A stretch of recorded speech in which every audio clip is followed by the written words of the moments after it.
It is Friday. Welcome into Morning Invest on this Friday edition of Morning Invest. Today's show, we're going to be talking about the latest with Russia. Russia says, hey, Western media, you guys are turning up the heat here and you're creating hysteria over something that's not happening. Meanwhile, President Biden in the West is saying, wait a minute, they're about to invade. We know it. Sit back and believe us. We'll get to the truth behind all of this today. And we'll have an update for you on the Canadian trucker envoy and some of the, I don't want to call them copycats, but some of the similarly inspired movements in the U.S. And we're also going to talk about whether or not this pandemic is over. We're going to show you the new COVID numbers this morning, which are pretty astonishing, plunging across the United States. And we'll show you which states are actually moving towards an endemic phase instead of the pandemic phase. So Morning Invest starts right now on this Friday morning. Why does it keep doing that?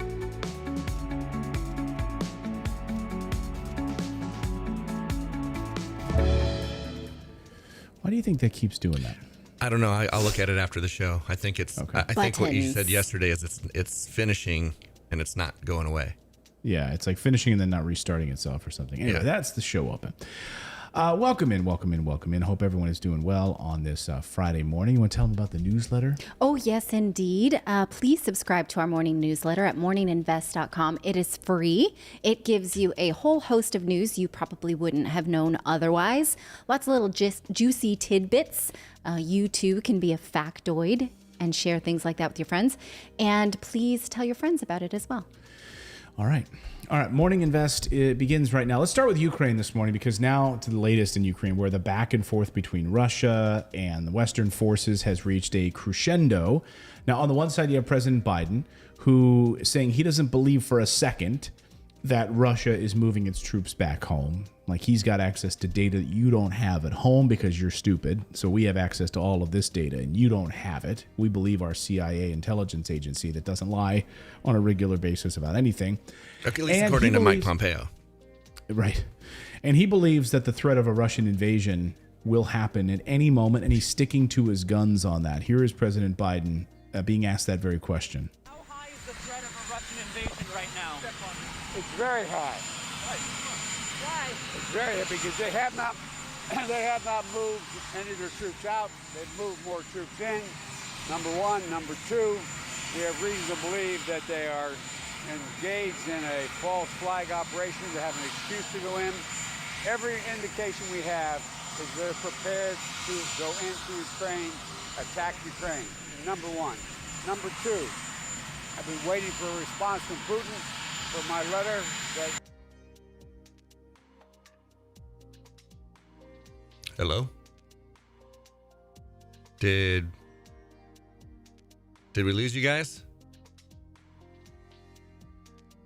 I think we may have lost them. Oh, there you're there. Now you're back. Your internet just went out, it looks like. Oh, okay. The stream fell for a second, but we're still here. Don't go away. Okay. Are we back? I hear you now. Yeah, can you hear me? Yeah. Yeah, we can hear you. Okay. You're back up to about 3 bars. All right. I don't know what the hell. Anyway, so that's President Biden there on the tarmac saying that, he's sent a letter. He sent a strongly worded letter to Putin. He's waiting for it to come back in a response. He was waiting for them to fax it back to him. Do you think Putin is like, oh, there is brand new information here? Like, oh, based on this letter, things are different. But what words could actually, are there stronger threats? Is there more pleases? Like, what is it in a letter that could not have been communicated through diplomats and other diplomatic channels, other world leaders, other direct conversations? Well, he was asked, hey, did you speak to, a follow-up question there from that reporter was, hey, did you speak to Putin? He's like, no. He said, are you going to call him? Because I know you sent a letter. What is this, 1925? Or even earlier. Like, at least we had telegraph wires then. You could send a telegram, No, is this like the 1800s where, dear madam, it has come to my understanding that you may be moving. Like, yeah. Yeah. Like, no, you can get on the phone with him. So a reporter said, did you call Putin? He said, no, I haven't called Putin. And he walked away. From it. So on the other side of this, you have Russia right now this morning saying, asking the United States to end all of this hysteria. That's exactly what they call it. They say most of this rhetoric saying that that we have not pulled back troops, that we are escalating. Now reports are that they, being Russia, intends to fake some kind of excuse in order to do an aggressive move, and that when that happens, that'll be our response to fire back, right?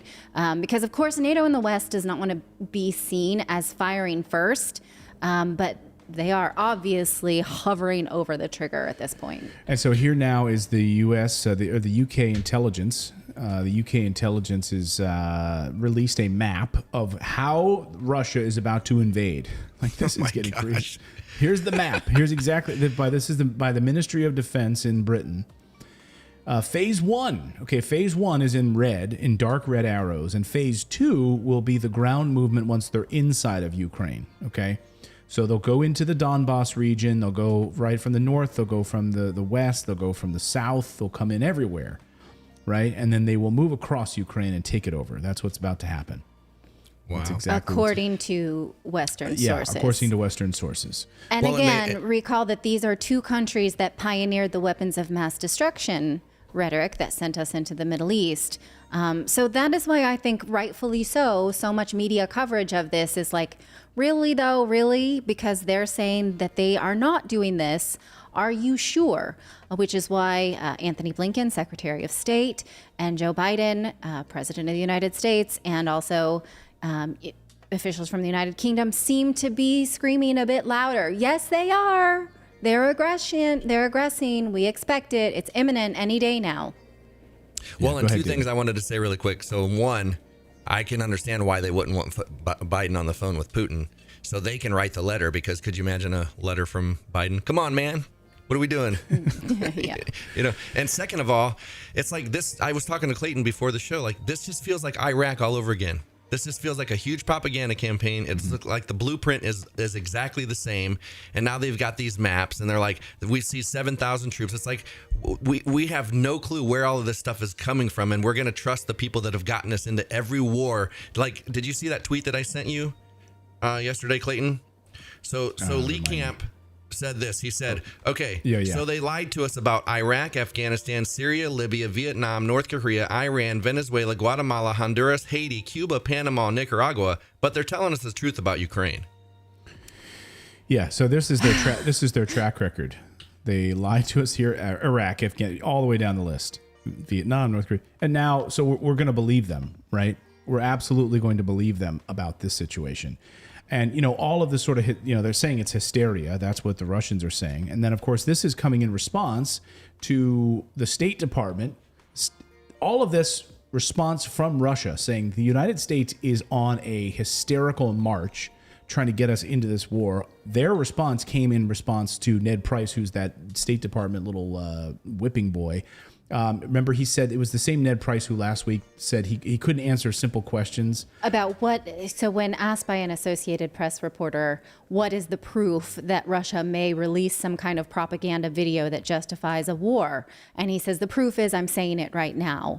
And the Associated Press reporter said, yes, but you said weapons of mass destruction.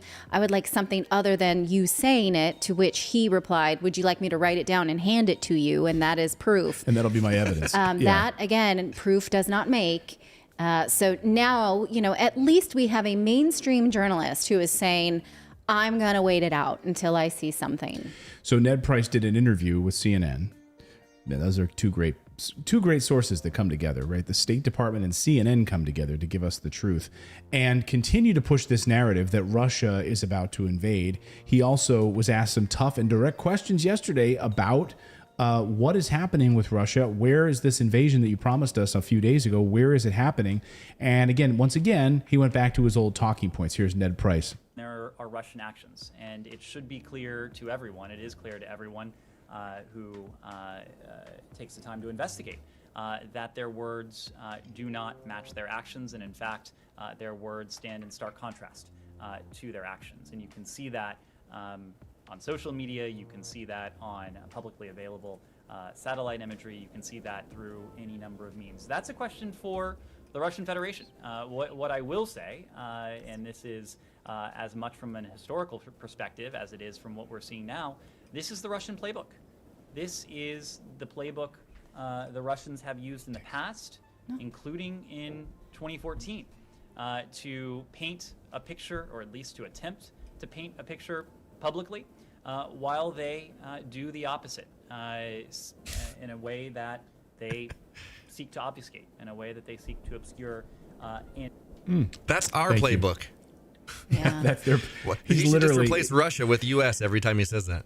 It's like, Ned, aren't you just projecting? You know the saying, when you point the finger, you have 4 pointing back at you. Right. Robert Hoyt gives us a super chat. Thank you so much. And he says, my software engineer coworker who lives in the Ukraine said yesterday in a meeting that everything is normal there. Russia always does exercises near the border this time of the year, and the U.S. is full of crap to start World War III. And in fact, that is exactly what Russian security officials have been saying, that we did the same thing last year, and you guys knew it, and we provided notice. So why is it different this year? So to me, the central question is, how would a war with Russia benefit the United States of America, right? Shouldn't that be, if we're talking about a war or protecting Ukraine, if we're sending troops there, if we're sending thousands of troops to Ukraine, we ought to be asking this very fundamental question, which is, how does it benefit the United States of America? It should be in our national interests at the end of the day to send thousands of American troops to a region where they could be killed if Russia decides to bomb the hell out of Ukraine. And by the way, make no mistake about it, this wouldn't be like us going into a war in Afghanistan where we'd have to deal with a few guys on camels, right? Which, by the way, a war we lost. It wouldn't be the same, right? It wouldn't be the same as, bombing Saddam Hussein and his putrid army in Iraq. No. This would be Russia. This would be one of the largest superpowers, right? This would not be a fast, little easy, and we would be led by, that's a hard thing to say, the same generals who basically got us into and led us through Iraq, right? So we would be in a war with Russia, and this should be the fundamental question at the end of the day, which is, how does this benefit us? In what way does it benefit us to send thousands of people to Ukraine? Is it to protect what? To protect what? Our oil. So our national interest? NATO? What is it? Because wars are very rallying for the people involved in it, right? So it creates a sense of nationalism. It helps us to think that we are different than other humans because we were born speaking English and they were born speaking Russian. But also, I think Rachel Maddow did a great job in her book, Drift, The Unmooring of American Military Power, that pointed out how President Bush wanted the war in the Middle East because he was unpopular. It helped to boost his popularity, but also wars cost the middle and upper class very little. It's usually poorer classes, people of color who send their children into the military to fight because they have very little other means of upper mobility. And so a lot of times, most of these wars we've fought, especially in the last 30 years, don't touch people like you and me. We are planning to send our kids to college. We don't need the military to give them a better life.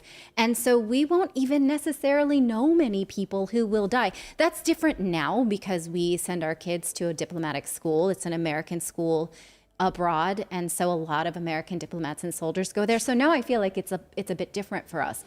But think about our middle class, comfortable life in New Jersey.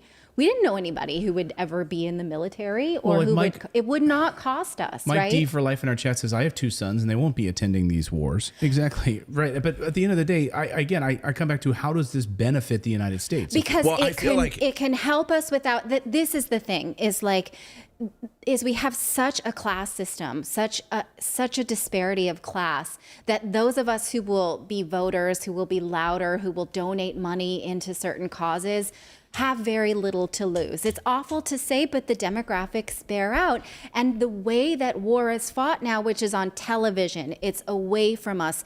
We can be scared of it without actually being scared of it. And I think that that's wrong. Yeah, but how does it benefit us? I keep coming back to the same question. I feel like I was just going to say, I feel like it's got to be oil. They're trying it, like it's something to do with a pipeline or oil or something. It has to be a financial thing because there's no way that they care about.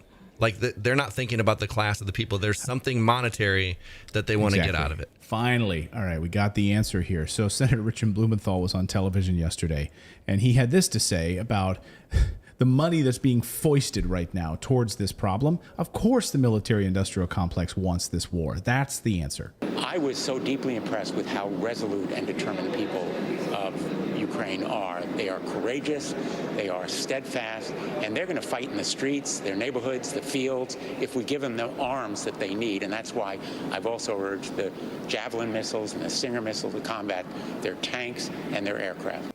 So I'm calling on, we got to send them additional missiles. That's why I'm calling on Congress right now. Let's arm the hell out of the Ukrainians, because, Northrop Grumman and Raytheon, right, they're calling me. They're saying, hey, we have all these extra Javelin missiles available. You guys want to buy them from us? And we'd love to send them to Ukraine so we can get some use out of them. No one likes, like when you buy a new outfit, it doesn't do well to have it just sitting in the closet with tags on it. No, right? it doesn't. If you buy new Javelin missiles, or you have the opportunity to, you don't want the tags sitting there. Like, you want to get them out, right? Well, and I always, Potato in the chat is like, that guy looked a little too happy.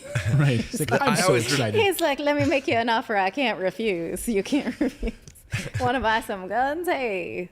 I always like to quote General Wesley Clark when he says, when you're a hammer, every problem has to look like a nail. And that's what our military is. Our military is a hammer, and we have all of these things. And it's like, well, we have to justify this $700 and some odd billion budget every year. What can we do now? Afghanistan fell apart. Iraq fell apart. We're running out of places to bomb in Yemen, Pakistan, all these other places. So what can we do now? Well, we got to create a new war because we've got this hammer over here. So where's the nail we can hit? Right. Yeah, exactly the case. And so that's why we have so much jubilation right now around going to war or having Russia invade. It was an interesting question too. It's like, why are these individuals, American diplomats and so forth, still in Ukraine when they were told to get out a few days ago? They were told to leave. And when pressed upon this question, when they were asked, like, are these guys leaving? They're not leaving. So why are they still there then? If they're being told to leave Ukraine, it's not just American citizens are hanging out in Ukraine. These are diplomats. These are members of the military. If the decree came from Anthony Blinken the other day, get out now. We want everyone to get out. Then why are they still there? Why are they still there? I don't know. There are reports today that the number 2 diplomat in Moscow was sent packing. They're like on the verge of saying, we can't handle you guys here. Get out. Here's Antony Blinken on our responsibility as a NATO power. This council's primary responsibility, the very reason for its creation, is the preservation of peace and security. As we meet today, the most immediate threat to peace and security is Russia's looming aggression against Ukraine. The stakes go far beyond Ukraine. This is a moment of peril for the lives and safety of millions of people. Over the past months, without provocation or justification, Russia has amassed more than 150,000 troops around Ukraine's borders, in Russia, Belarus, occupied Crimea. Russia says it's drawing down those forces. We do not see that happening on the ground. There you go. So it's a he said, she said right now. Russia's saying, stop making this stuff up. We're always intending to do these exercises. And the West says, get ready for possible invasion. But the pinpoint here was about NATO, which was that the Ukraine cannot join NATO. That will be our line in the sand. And that's all but gone at this point. Because Ukraine didn't have, they had sort of a cursory interest in NATO, but NATO didn't necessarily have an interest in Ukraine. So this started 3 months ago based on this pivotal point, right? Which seems to no longer be. Right. So what the heck is going on? I don't know, but nothing makes sense. Right, Judge? Nothing makes sense. Exactly, Judge. Always the voice of reason. Well, and to be honest, like they've wanted this war since Kennedy. They've been trying to start a war with Russia. If you listen to the rhetoric, Like take Rachel Maddow and the MSNBC and all them that have been talking about Russia for years, 3 years, trying to paint Russia as this, power that just wants to take us out. They manipulated our election. So this narrative has been here, and they're just trying to figure out what can we say to the American people to get them on board. Well, let's use NATO. Well, that didn't work. So now what can we use? It's just like they keep moving the goalposts, trying to find something to get us on board, and it's not working. Well, if you watch Rachel Maddow, she's been saying for years that Russia wants to be seen as a world power, but most of their war equipment is kind of jalopy status. And so a lot of it is propaganda just to make them seem like Vladimir Putin shirtless muscled, but they actually are not that. I mean, I don't know. I don't know the state of Russian military equipment and their, budgets and things like that. But I do know that Europe is shaking in its boots at the prospect of being cut off from Russian exports. So that tells you it is a little more than a jalopy, wouldn't you say? Well, and I do know that we're the only ones that are actually doing what we're trying to stop everybody else from doing, what they have no proof of them ever doing. Like there was a time when Russia. That. So we're sitting here telling people not to invade other countries when it's what we do. It's what we have done for, since right. the 50s. We invade, but no one else is allowed to do it. Everyone else is do what we say, not what we do. Yeah. Yeah. I mean, none of these especially NATO, none of these countries operate independently. Every single one of them is a vassal for some larger power. Yeah. And that's exactly the way that NATO operates. Make no mistake about it, that NATO is it's an extension of the United States. So we can say, oh, NATO alliance wants this. No, man. NATO, funded by the United States, wants this. The money that comes from the United States funds NATO. We want this. And we've wanted some sort of a nonstop excuse to fund the military-industrial complex for years. The Cold War is one thing, right? But then you don't get really to use the weapons. You just keep making them. You keep buying them and making them. We keep building nuclear weapons, but we don't actually get to use them.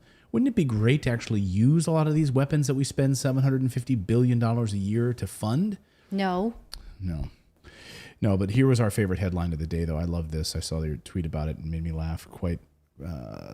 This is the type of U.S. press. China may be using the sea to hide its submarines. This is exactly the type of American journalism. You woke up, read this morning in your USA Today, this is why USA Today is top notch. I mean, I failed the unit in headline writing when I was in journalism school because it's actually more complicated than you think. Certain capitals get certain number of spaces and whatnot, but even I could do better than that. China's using the sea. The sea. Where else are submarines supposed to go? I wonder if all of this has to do with missile shelf life. All these missiles have a shelf life, and they're like, look, you guys, we need to start a war so we can replenish these with newer missiles because these other ones are going to be gone soon. And where are we going to put them? We can't dispose of them anywhere. So we got to drop them. Yeah, we got to use them. It's when you have you get a generator and you buy some gasoline for it and you have to go out and use it otherwise it sits there stagnant and it causes problems. The seals it's the same thing. come up and. Yeah, hey, we got all these Javelin missiles. I know Senator Blumenthal is excited about sending them over to Ukraine to make sure they get to use them. I would like to see how much money Raytheon and all them gave his super PAC. We should look into that. Yeah. Yeah. Good luck. All right, let's talk about Canada now. Well, motorcades across the United States are gathering in select cities to also protest vaccine mandates, which are quickly being repealed, actually. So I don't think you need to protest that hard. We're going to talk later about the state of the pandemic. But at the same time, Prime Minister Justin Trudeau has said that the federal government will now exercise its force to clear out any remaining protesters in Ottawa, and they have begun to do that. Yeah, they have begun to do that. And interestingly, they're also now seizing bank accounts and moving forward with the lockdown of bank accounts, of crowdfunding websites and things like that. And the question was raised yesterday by one of the finance ministers of Canada. So wait a minute, you're comparing these lockdowns or these seizures to locking down the bank accounts of terrorists. So if someone donated thousands of dollars to these protesters, to the Freedom Convoy, that's all traceable. And so much so that the Canadian government, under this Emergency Powers Act, can now label that person as a terrorist. And he said, yes. Basically, if you've donated thousands of dollars and you consider yourself sort of a pro-Trumper, et cetera, and you're donating thousands of dollars to Freedom Convoy, they can lock your account, seize your account, and actually label you as an enemy of the state. I mean, how are they pinning this one on Trump? I get January 6th. Okay, you can make that argument if you want to. But this one, what did Trump do against Canadian truckers, right? Well, exactly. But this is their part of their game plan, which is to make sure that if you are one of these members of the opposition, that you are somehow white supremacist, that you are pro-Trumper, that you're a Mike Lindell My Pillow lover, or whatever it is.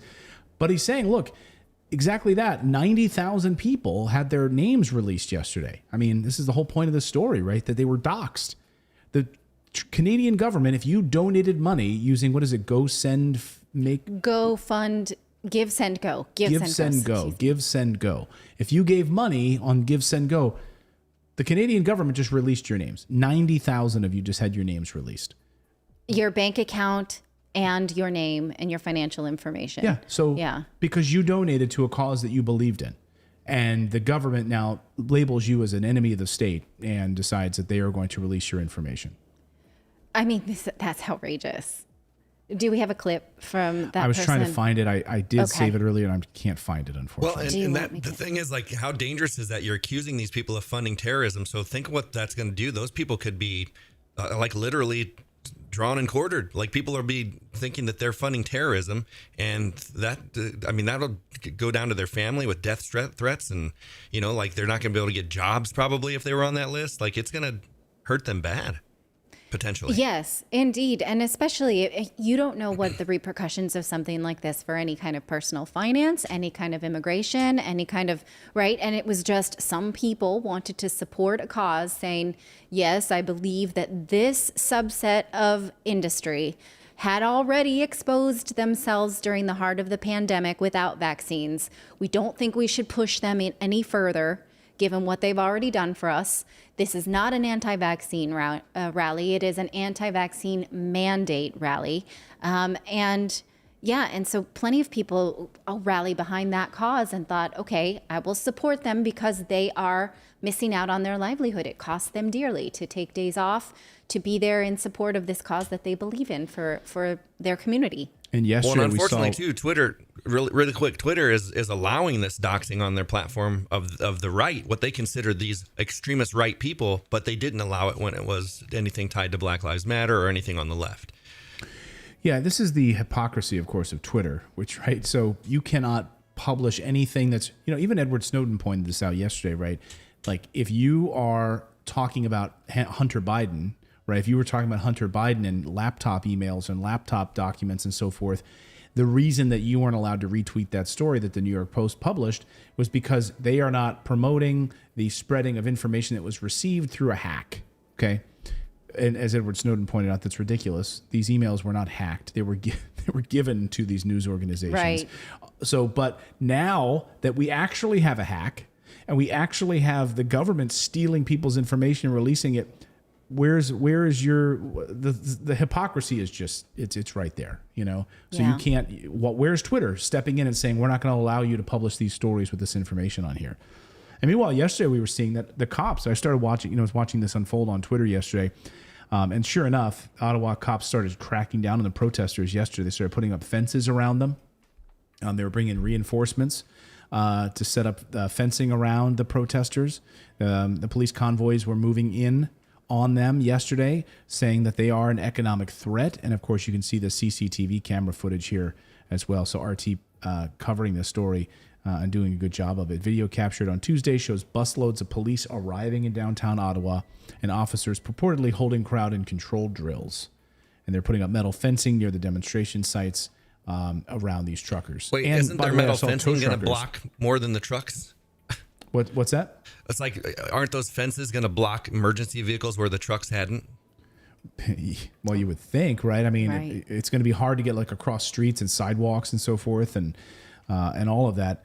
I also saw yesterday a number of tow trucks were showing up And truckers who were there, oh, here they come. Here are the tow trucks. They're coming now. Here the tow trucks are arriving. And look at them doing their drills.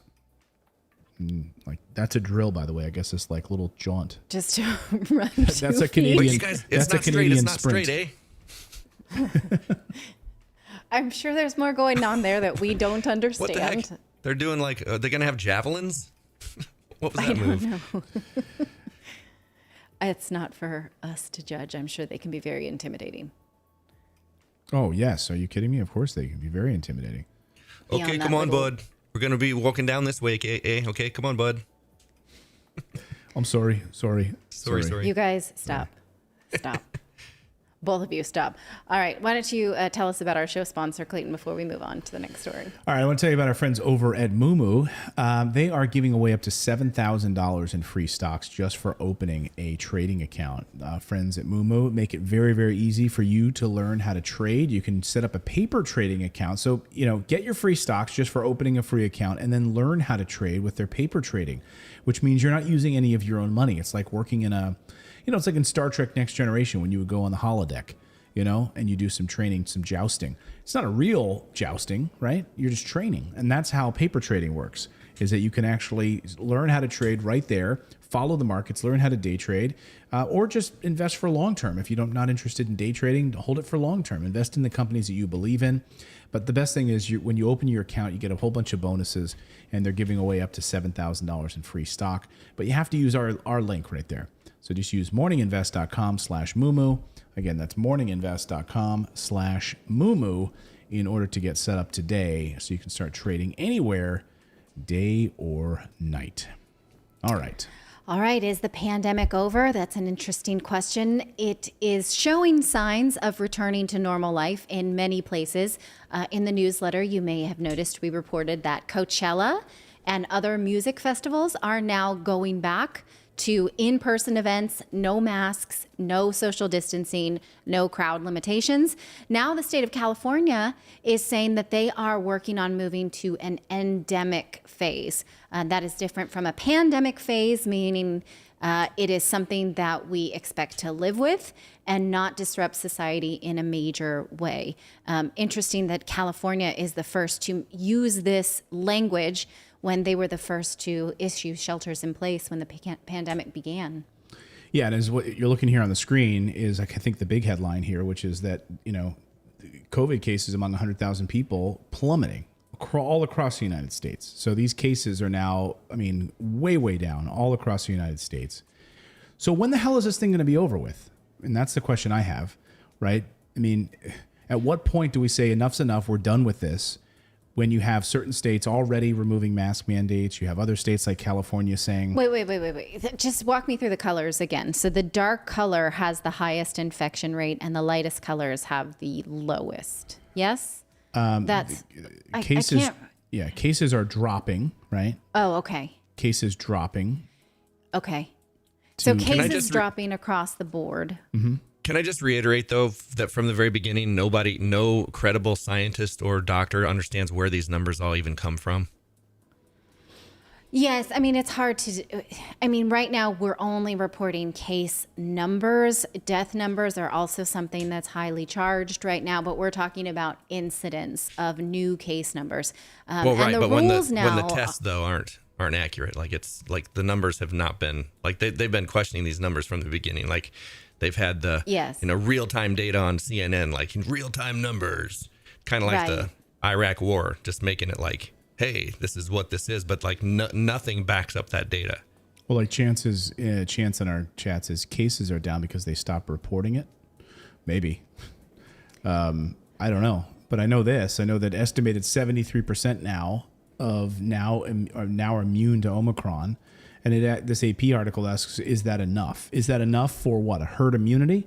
Well, it should be, right, because the vaccination goal, when the vaccine was launched, and the initial thinking was that the vaccine will create immunity, which it didn't, but that was the rationale behind it, right? Was that if we could get to, this is a year after 2 weeks to flatten the curve, we had the vaccine rollout. And during the vaccine rollout, they said that if we can get to even 70 to 80%, right, then we'll consider ourselves good to go back to normal life. So that was the big vaccine push, is that we have at least 70 to 80% vaccinated, normal life. So go get vaccinated, right? And so if, as that report you just put up, if 80% of the US population has an immunity to Omicron by mid-March, which is what this report says will happen according to the current models, then we're there. We did it, right? Omicron actually did what the vaccine could not. If that is true. And that's why we're all joking at the beginning, like, oh, maybe now Omicron's here. Everyone should have an Omicron party, kind of like, Right. chickenpox party. Get out there, just get it because it's less severe. But Delta's still out there. In fact, our teacher and our language teacher, she thought she was going to die. She told me, she's like, it was bad. And I'm like, what did you have? Do you think it was Omicron? She said, no, I don't think so because it was so bad.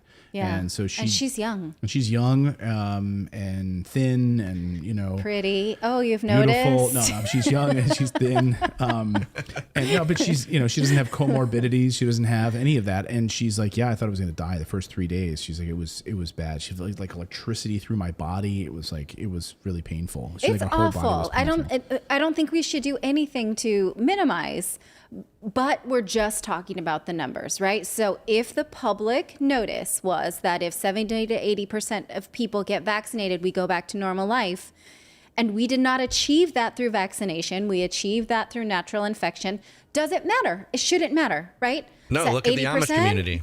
Right? So if that's the case, then we should get our lives back.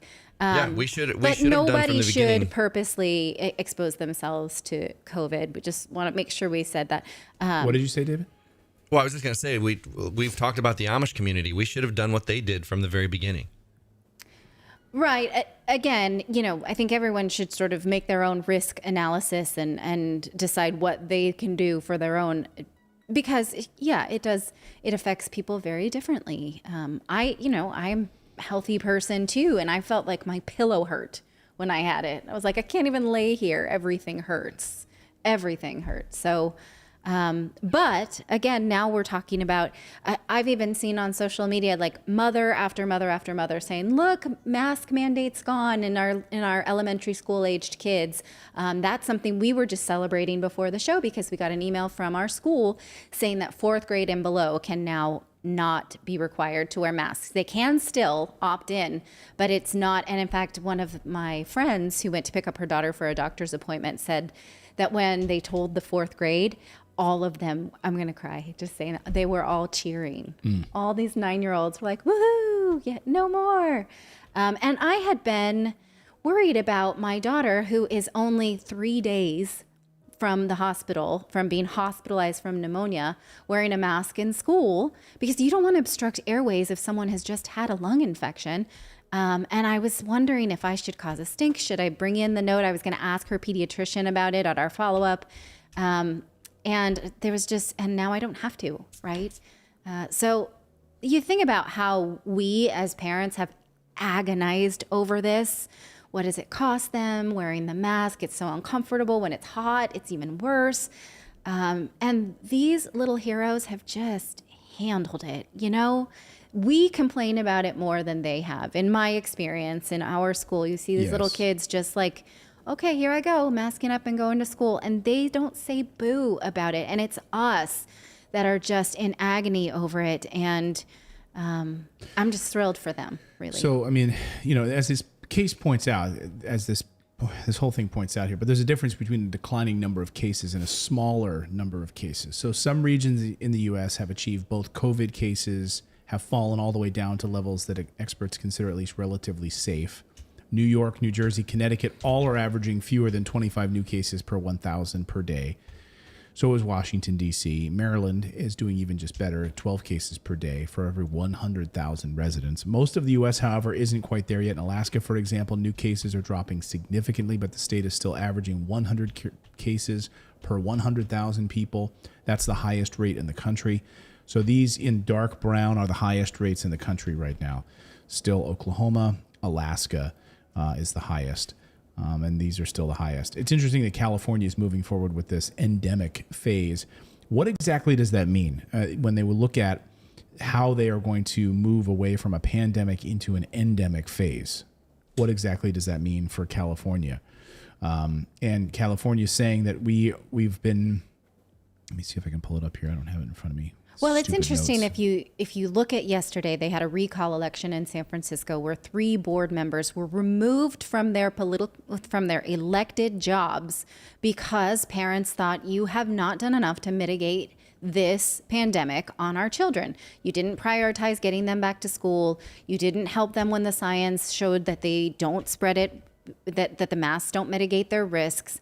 And, you kept kids out of school, and it cost all of us, and especially our children. So when it's costing politicians, even in a small local level, right, then I think politicians are like, uh-oh, it's time. Gavin Newsom won his recall election, but he still was put up for recall based on his handling of the pandemic. So politicians now don't want to keep dragging people along if they cannot use science to justify the rules that are put in place. Yes. Yes. I'm done talking now. Okay. That's to you. So what does it mean to be endemic, right, here in California? So let's see. When the virus still exists in a community but becomes manageable as immunity builds, but there will be no definitive turn of the switch, they say. There will be no immediate lifting of the dozens of remaining executive emergency orders. So what exactly the hell are they going to do then? Well, they'll handle it the same way you handle the flu. Again, it's been so politically charged to say that COVID is like the flu, but now it's exactly how it will be handled. The flu does absolutely kill people. And they'll look and see if there's a new variant, and they'll make that determination. But right now, they're not. I mean, so indoors, you can take a mask off if you've been vaccinated. But public health officials will make a calculation on how many acceptable deaths there are. And we all right now are living with a calculable risk of getting the flu and dying from it. And we all go about our days knowing that that's a risk, and that will also be our experience with COVID. We know it's out there. We know that it can be dangerous for certain populations, and we are going to take that risk and go about our day when, in fact, our communities allow us to see this as endemic. Well, then maybe there they'll are people also who make those calculations.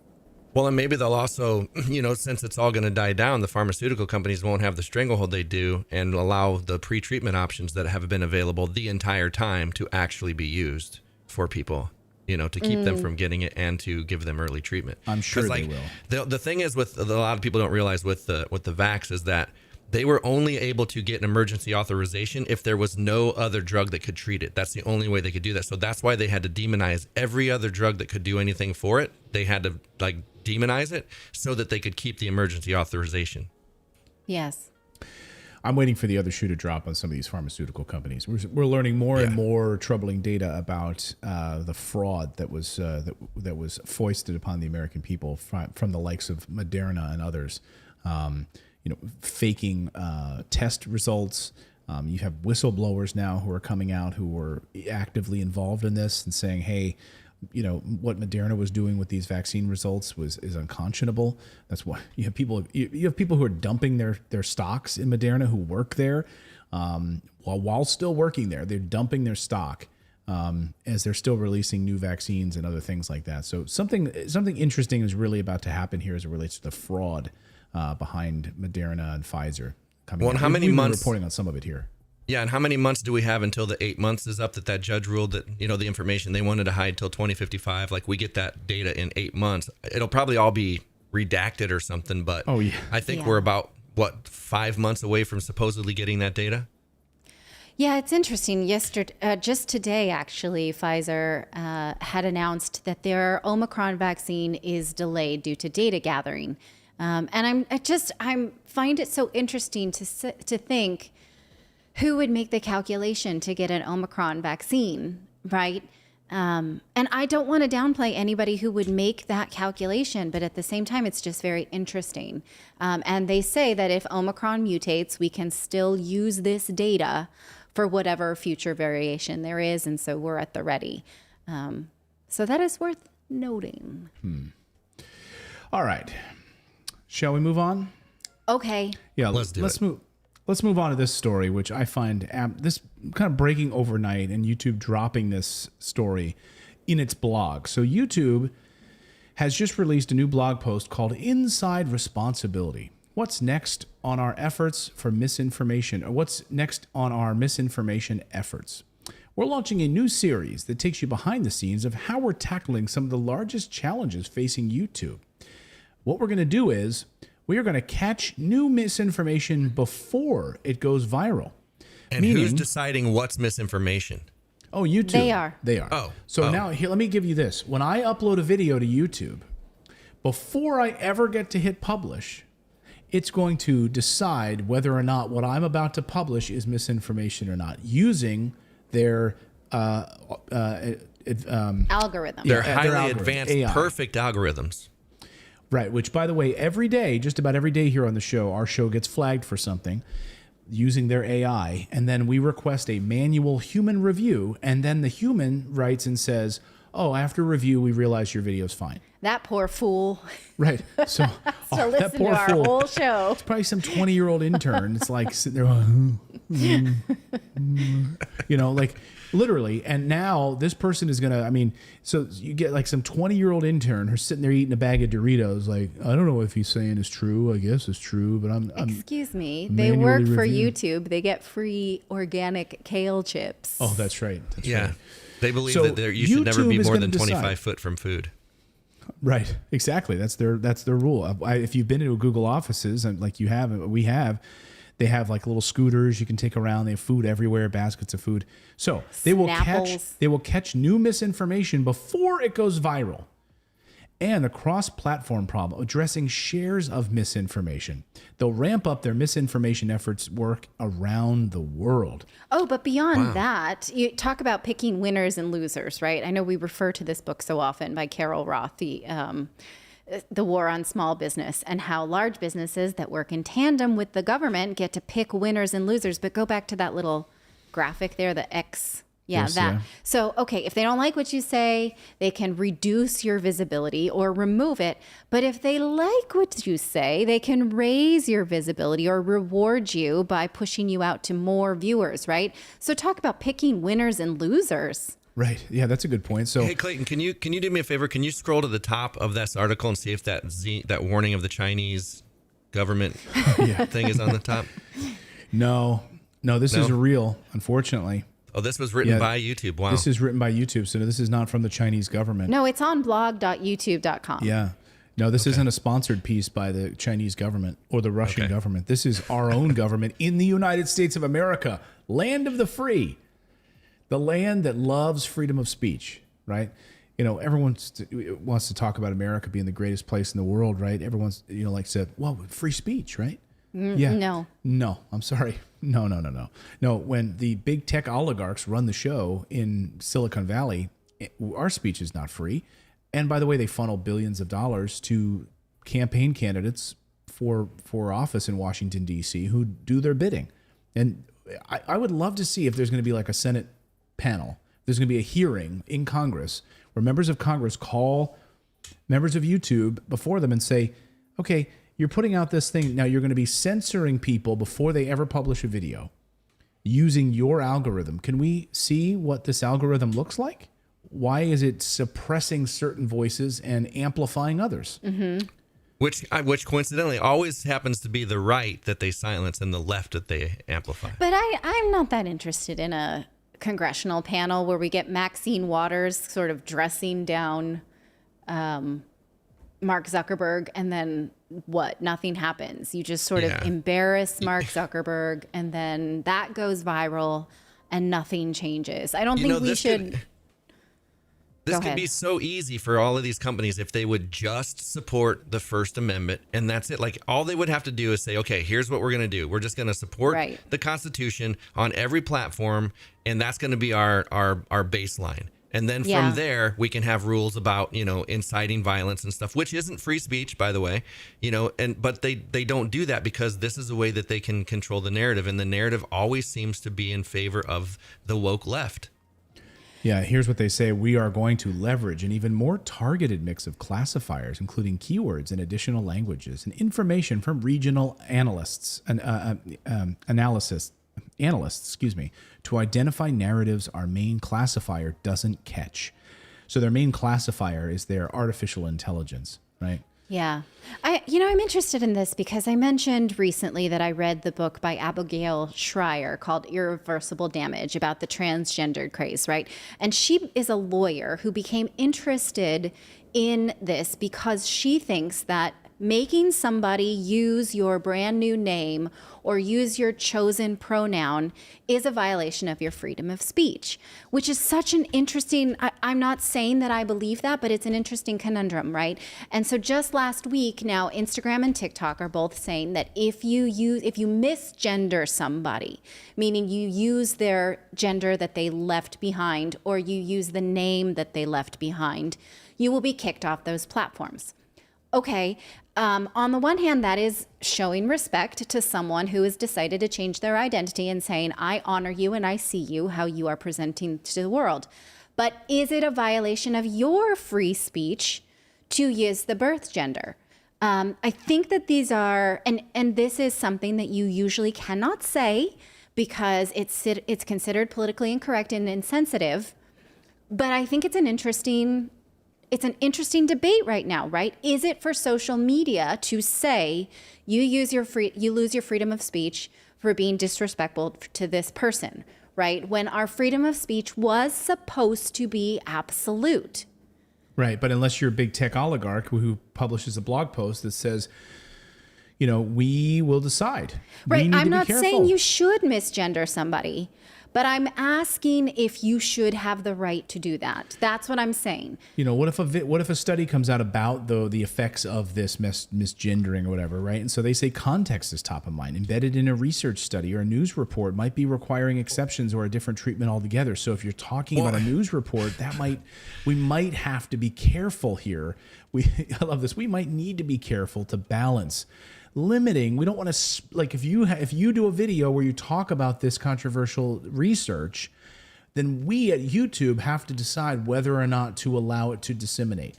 Well, and okay, but there's a lot of hurtful things on YouTube that would not fall under these categories that still can lead to all kinds of body dysmorphia for young girls. And oh my God, I have such a problem with this channel that my kids, and I was like, this channel promotes materialism. Everything they buy goes in the landfill. But now, okay, but then what are we choosing based on, right? Like, there's this ridiculous channel that has millions of followers that my daughter watches, and all they do is buy goods that are made in China that are basically like, this family is responsible for 50% of global warming, I swear. And that's fine, right? Like, so where are we drawing lines at this point? Well, and that's the thing. It becomes all opinion. But like here, yesterday, I got a little bit irritated because I was in my Vimeo account, which is a business account. And when I was setting up my account, because I was changing my avatar, it then said, hey, now we want to know what your pronouns are. Like, I'm in my Vimeo business account. I identify as a business. And it's like, I feel like all of these platforms are now starting to ask us what we identify, like, what is our gender? Why aren't they asking us what our adjectives are? I want to be funny and sassy. Like, what, like, where does it stop?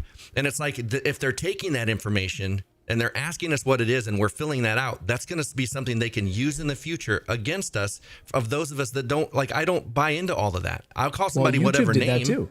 YouTube did that too. Remember a few months ago, they had that creator survey where they sent out, they wanted to know like your skin color. They wanted to know how you identify, all of those things they wanted to know about you. YouTube did. It's amazing. They say we are going to continue to work on reducing our harmful misinformation across all of our products and policies while allowing a diverse range of voices to thrive. We recognize that we may not have all the answers, but we think it's important to share the questions and issues we're thinking through. Yeah. This is the same reason they their whole mantra, Google's whole mantra was do no evil, right? That was their whole thing. They've moved past that, right?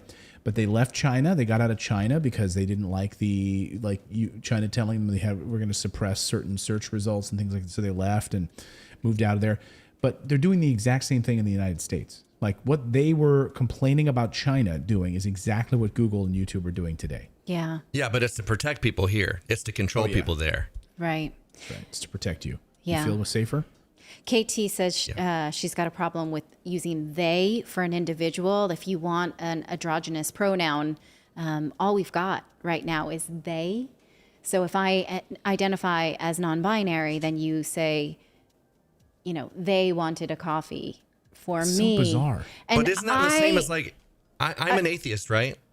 And so if a religious person is telling me that God is real, how come I can deny that? But like, I can't deny that I don't want to go down this pronoun road.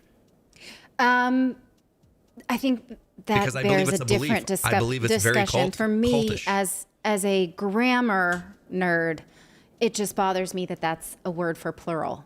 Right. Yes, Yeah. I agree. That's all that bothers me. Imagine you go in, you're at a coffee shop, and like it's two people, right? Two people sitting there having a coffee, right? And the waiter or waitress comes over and says, "What can I get you?" And it's like, I'm gonna have an orange juice, and they are gonna have coffee. And like the waiter's like, who else is having "Oh, coffee? you expecting more people?" Right. Like, I just there's want only people I think we should just stop with the pronouns and just get people's names. Like, I'm just going to, I don't care what your pronoun is. What's your name? Your name's Silver? Okay, I'll call you Silver. Silver. Yeah. Silver here wants a coffee.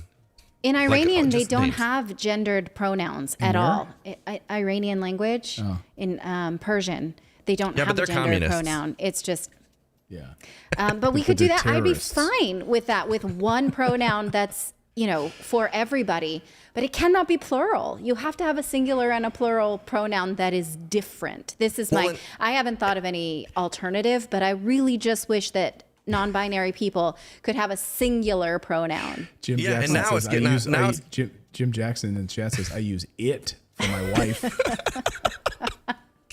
But now it's like we've opened this gate, right? We've opened this little gate, and now all of a sudden you've got like thousands of pronouns that you have to try to remember. And there's people that are like, well, today I'm Z, Zach, Zoo, Zazie, me, she, he, and they, and I'm wearing pink, green, yellow, and bracelet. But then tomorrow I'm going to wear these other color bracelets because and they expect us to keep up with that. Like if they want to do that on their own, I don't have a problem. Do it in your house. But when they come out into public and they demand that I do that too, that's where I have the problem. I have a problem with anybody that tries to push their beliefs, because that's all this is a belief. Well, then you should if they read try to this push it on book me.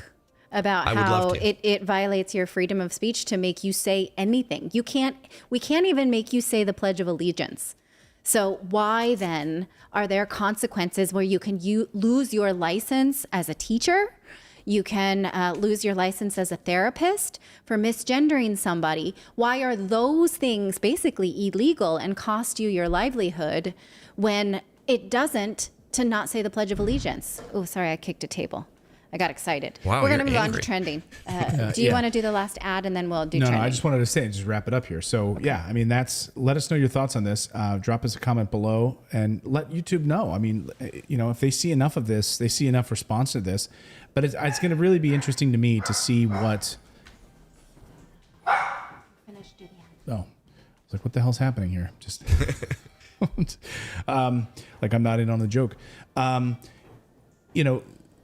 That YouTube decides that they are going to block videos from ever seeing the light of day. I mean, just watch now. Like imagine what stuff we will not get to see because someone spends weeks working on a video, research on a video, interviews people, goes to release the video, and then the algorithm, before they can hit publish, does its checks and says, we identified misinformation. We can't allow you to publish your video. And the thing is, they don't make a list of what those words are. They don't tell you what you can and can't say. You just have to find out through that process. And in that process, they don't tell you what it is. And if you ask them like, hey, what part of this video got flagged? Sorry. Right. It's they don't tell you. So it's like, it's so arbitrary, because if you're going to make rules and you want the rules to be followed by everyone, then make a clear list of guidelines. Say, these are the words you cannot say. This is misinformation. And then at least you can go through those and know what you can and can't say. We're just flying, like, we don't know if something we said today is going to be part of the new guidelines going forward, because we just talked about gender and pronouns. Right. Exactly.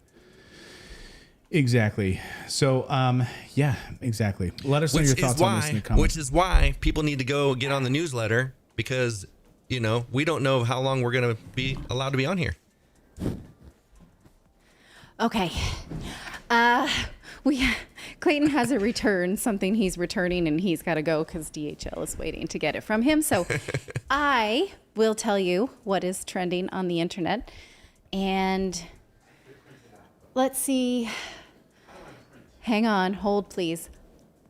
Well, I could do it for you if you wait just a minute. Well, I was just going to say really quick while you do that, you guys, this is the reason why we're pushing the newsletter, because with YouTube doing the things that they're doing with these new guidelines, we don't know what they're going to say that we can and can't talk about. So make sure that you're on the newsletter. Go to morninginvest.com and sign up. And that way, if anything does happen and YouTube takes us down, we at least have a way to communicate with you guys, because we are working on something behind the scenes that we're not going to really tell you about just yet, but we're working on something so that we can take that into our own hands and not rely on YouTube's algorithms to get you guys content. So morninginvest.com. Okay, I'm done. All right, thanks. I am going to sit in Clayton's seat. Can you see me here? Yep. Okay. And I'm going to try and drive. So just 1 second. Let's see if I can do this. We're on the birthday bus, everybody. Okay, hold on tight. All right. I'm going to tell you what's trending, everybody, online before we get you out of here. And then Clayton will be back in time to do pet photos because we promised you. And I don't break a promise. Okay. Tara Lipinski is trending because former U.S. figure skater champion. She's a commentator for the current Olympic figure skating competition, and people are loving her coverage of the current games with her co-host Johnny Ware. They continue to maintain that Russian skater Kamila Valieva should not have been able to compete in the games because she had tested positive for a banned substance. But they have shown admirable empathy for her. Last night, when the skater did not place in the top, it meant that there would in fact be a medal ceremony. But they continued to say that we should not have been seeing her skate. That even when they were athletes, they knew better than to test for any banned substance. The coverage has been great. People are saying that she is great. Okay, Oprah is trending. Hang on, let's see if I can do what Clayton does. Uh-oh, what did Oprah do? Let's see. Cut to Oprah, and then this screen here. No, shoot, sorry. Which one do I do to get to? Which you had button Oprah up. You had her up I had for a second. Oprah, but I couldn't switch to. Oh, okay, I got it. Oprah's trending on speculation that she is interested in starting a nonpartisan news network in the United States, to which I say, okay. We're sure you are. I mean, Oprah herself is not nonpartisan, so I like Oprah, but I excuse me while I, oh, that's not me. That's me. Excuse me while I am not optimistic about this. Okay, Outlander is trending. Anybody here watch Outlander? Whoa, is that still on? That's what I said. Season 6 premieres tonight. There's a virtual premiere event. You can sort of watch it alongside all kinds of people. That's the show that I was like watching, and I was like, holy cow, I'm glad I'm not watching this with my mother. Yeah, same. I liked Outlander, but then I got to the I know which part ending you're of the talking first about. season, and I had nightmares so bad that I just couldn't go on after that. Like, I was really traumatized by that. And then the actor who played that person who did the bad deed, I don't want to give any spoilers away, he ended up playing Prince Philip. What is his name? Do you know who I am? He I played know what you're talking Prince about, but Philip I in The can't Crown. And he also was in Game of Thrones. Tobias Menzies is his name, I believe. Anyway, he's a fabulous actor, but whew, I just can't go back to that show to risk any more PTSD. Okay, Fistful of Vengeance is trending. This is a martial arts movie that's a sequel to Wu Assassins on Netflix. It launched today, and it has pretty dismal reviews. Do you know this at all, No. David? No, Okay, I don't that either. doesn't look like anything I'd ever be interested in. All right, yeah. I mean, look at same, that but- outfit alone. I mean, Right. flowers. That's like... Are you interested in this? Stranger Things is trending because we have a release date now for season 4, which they're saying is the ending or the beginning to the end.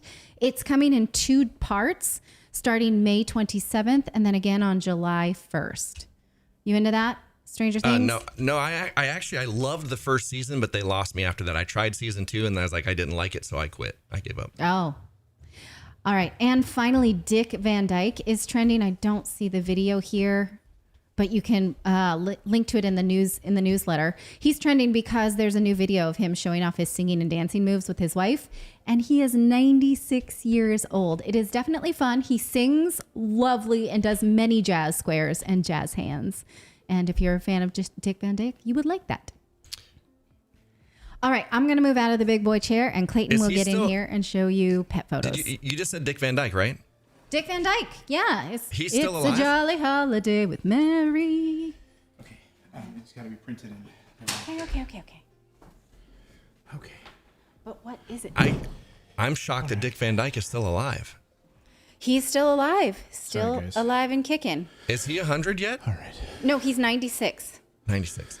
Okay, Sorry I'm about going to that, give you guys. pet I photos, had and to, I'm going to say goodbye. Sorry, guys. I had to print. We had to print something for a big delivery, and it was so she has to What does print it it go and hand to? it to him. But with what Okay. name? All right, guys. So we're gonna There's do the. no item. There to is no return. item. There's nothing to return. I'm accepting this huge order. You know what it is? Sorry. A baby grand piano. No, these computers for this. Anyway, they've been dealing with this for like a month and a half now, and finally they're here to pick up. Which they didn't tell me they were going to do this, to pick up this form that I have to fill out. So it needs to be printed, and they're waiting, and they've rang now twice. They're waiting. So anyway, they always come right in the middle of the show. Yeah. Anyway, I apologize. All right. Angela Lansbury's still alive too? Holy cow! You know what? I just watched. What was it? 2 weeks ago, Bed Knobs and Broomsticks. I watched that again. That's Angela Lansbury. I've never seen that. You've never seen Bed Knobs and Broomsticks? It still holds up. I was kind of surprised how the animation still holds up. Okay. All right. So we got some pet photos today, don't we? I believe so. All right. And if you guys want to send in your pet photos to be on Pet Photo Friday, send them to pets@warminginvest.com. Yes, pets@warminginvest.com. Okay, here we go. Here's our first one today. This one is from Winnie and from Katie Jolie. Here is a pack of animals from Amber Rose and Buddy from Amber Rose. Those look like blue tick. I can't remember what those are. Blue healers or whatever. The two black and gray ones. Oh. Those are beautiful colors. Is it a mutt? Or no, like they look like they would be mutts because they generally are like that on their whole body, and they're a little bit floofier. Either Caesar and Sherry from Kevin Smith. That's cute. That's a good photo. That is Coda a good Bear photo. from Kevin Smith. The director? Yeah. Thank you, Kevin, for watching the show. Appreciate that. Here's Cow Baby, the cat from Anita Thorenson. Cow Baby. Cow Baby. Here is Enzo and Murphy from Todd Gillenbach. Enzo and Murphy. Here's Fluffy, R.I.P. Rest in peace, Fluffy. From Anita Thorenson. How did you come up with that name? Fluffy? Maybe that is one because fluffy cat. It does, and that actually looks like it could be a Maine Coon too. I think that could be a Maine Coon. Does look like a Maine Coon. I've never, there's pictures of those Maine Coons. They look huge compared to what I've ever seen. They're just like, I don't know what those are. Here's Frida feeling cozy before her dental surgery. She's 8 years old. From Lydia Rodina. Lydia Rodina, getting ready for dental surgery. So cute. Is that a Chihuahua? Yep, definitely looks like one. Looks like half Chihuahua, half bat. Here's Gigi to rescue 10 years old Grover's future girlfriend. Andrew. We Ewing saw this says. one. You did? We've seen this one a few times. That's the one that I'm always like, hey, it's Grover's twin wife. Harlow and Rex. That's definitely a dachshund. Harlow and Rex, black and tan. Rex is black and tan. Harlow is brown. I'm not sure where that is. Keely. Yeah, I don't maybe see Harlow is here. any. Here's Jimmy. Is that Picture person my holding buddy. a gun behind? Oh, that's a TV. TV. I was like, where is SWAT this team. cat? SWAT team. Here's new pic of J-Lo, 5 pounds, from And Brian J-Lo. Walsh. J-Lo. Sassy J-Lo. Coney Island is our 9-month-old. And our Ramsey and our 3-year-old Bengal Char. Char? Char. Yeah, I'd say Char. This is Jessica the cat from Anita Thorenson. You have a lot of pets, Anita. Anita's house is overrun with cats. Jules from Michelle Brown. Chloe Bellina, Chihuahua Terrier mix in the Bay Area. Lisa and Mark That's a cute chihuahua. in the woods. Aw, cute. Louie has a new friend from Debbie Johnson. Cat's curled up and sleeping. Lucas from Kathy Matier. Lucas hanging out by the fire pit. Lucky from Schwing in the chat from Patrick Desmond. Superman collar. Oh yeah. Oh yeah. Good guy. Good eye. Lucky going for some McDonald's. Ma, 15-year-old cat from Anita Thorenson. Ma, 15 years old. Wow. You can see in its age in its eyes. Wisdom. Yep. Mary from Brooke Lathrop Van Buren. Mary Brooke Lathrop Van Buren. Oh, Van Buren, Arkansas. Oh, see, it's all one sentence, so it's hard for me. Okay, is it Mary from Brooke Lathrop in Van Buren, Arkansas? It's hard to... Or is it Mary Brooke and the dog's name is Lanthrop? And it, yeah, or exactly. Grim Skull says we need more ferrets in the show. Yeah. Mavis, the cat from Whittier, California. It's like Mavis is posing for glamour shots. Megan McQuitty. Cat is Alice. Dog Eleanor from Megan McQuitty. Where's Eleanor? Let's see if we find Eleanor. Here's Meow Meow from Dan Estrada. With the tongue sticking out.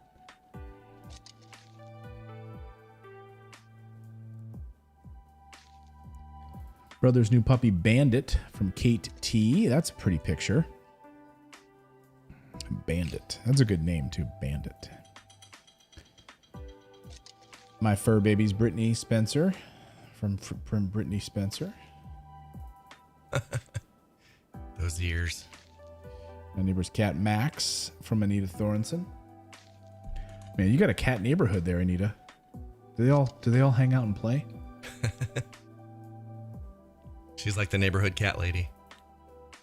My new kitten from Alice Mitchell. New kitty. Making his or herself at home right there on the ottoman. My Pekingese. Roy. Owners are Janice and Macy Coleman.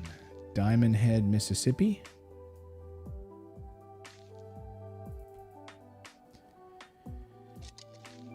My son's dogs from Richard Allen. Kind of chilling out. Chilling out playing PlayStation.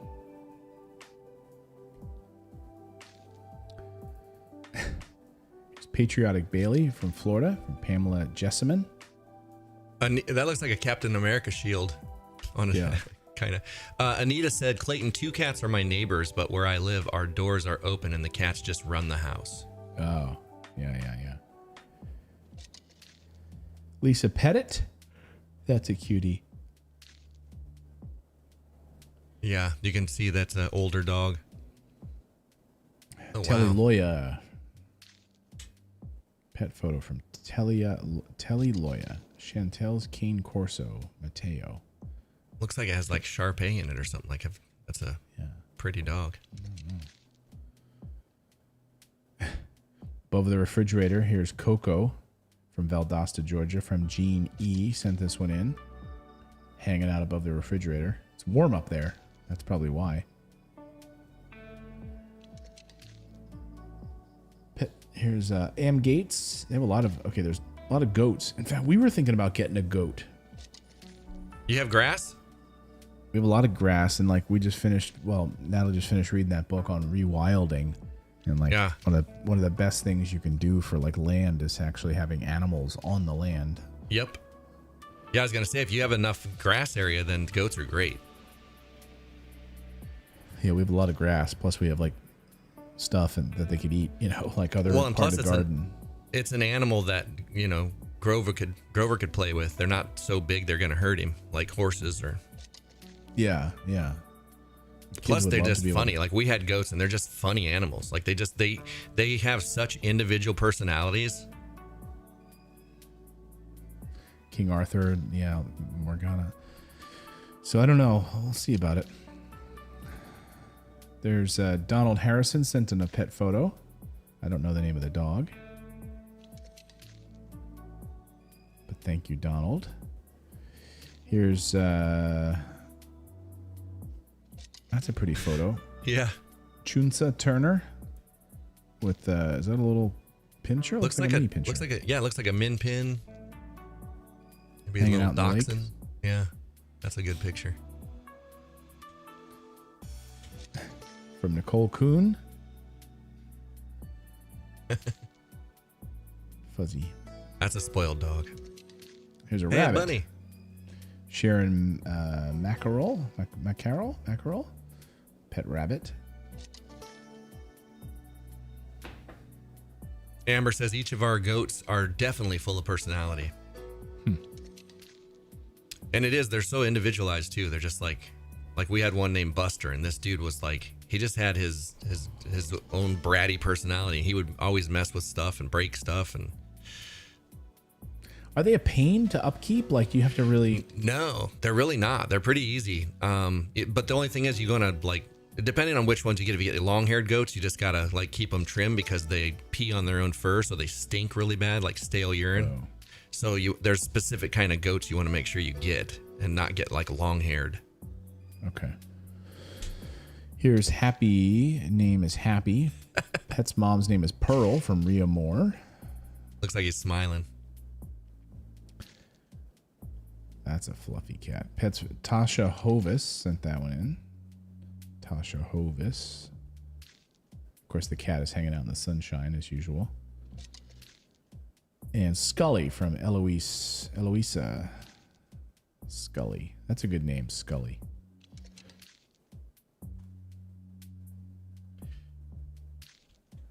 Tarenza, the cat from Whittier, California. That looks like a cute little kitty. Another Whittier, California. This Hey, a is Dixie beagle. Lambert. Beagle Hound mix from Crystal Dragon. Grover says hi.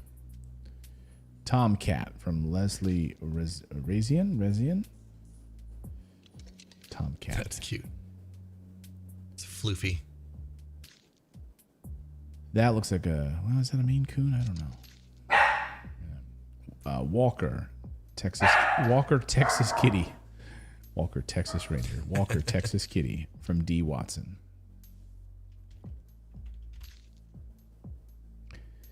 And Walter and Charlie from Sam Hofert. Are those Australian Shepherds or no? No. No. Those look like mutts. Hey, and just so you guys know, I'm not hating on long-haired goats. We had some. I'm just saying for maintenance reasons, they're just harder to take care of. Well, I mean, if you have a choice, right, get a short-haired goat or a long-haired goat, and one is going to be more maintenance and it's going to stink because they pee on themselves. Yeah. I'm going to go with the short-haired goat. And it is not a good smell. Like you ever heard smell stale urine? You know, after you pee on the back of the toilet, you forget about it. Every day. Stale urine. If it gets to that, it's time to get your toilet cleaned. If it gets to the point where it's like something, no. Hey man, there's sometimes where you go in there in the morning, you don't like necessarily see perfectly that early in the morning, and you kind of pee to the left a little bit. It's on the floor, right? And you clean the toilet, but then it's like, oh, I forgot about the floor because you're in there 3 days later. Like, what's that smell? Oh wait, I must have peed on the floor. Yeah, that's why I sit down to pee. saved me that trouble. Yeah, like I never would have thought of that. Yeah, women are onto something with that. Yeah. All right, we have one super chat. Okay. From Robert Hoyt. My software engineer coworker who lives in Ukraine said yesterday in meeting everything is normal there. Russia always does exercise near their border this time of the year, and the U.S. is full of crap to start WW3. Yes, indeed. Thank you for sending that one in. Thank you. Well, I mean, just, keep a critical eye out there, guys. I see people in the chat saying, thank you for the show. The show has opened their eyes. I mean, just when you flip on CNN and you hear that their anonymous sources are reporting this, or our intelligence agencies are telling us this, and the mainstream media in the United States just regurgitates these talking points. Look how they handled the Zelensky story out of Ukraine.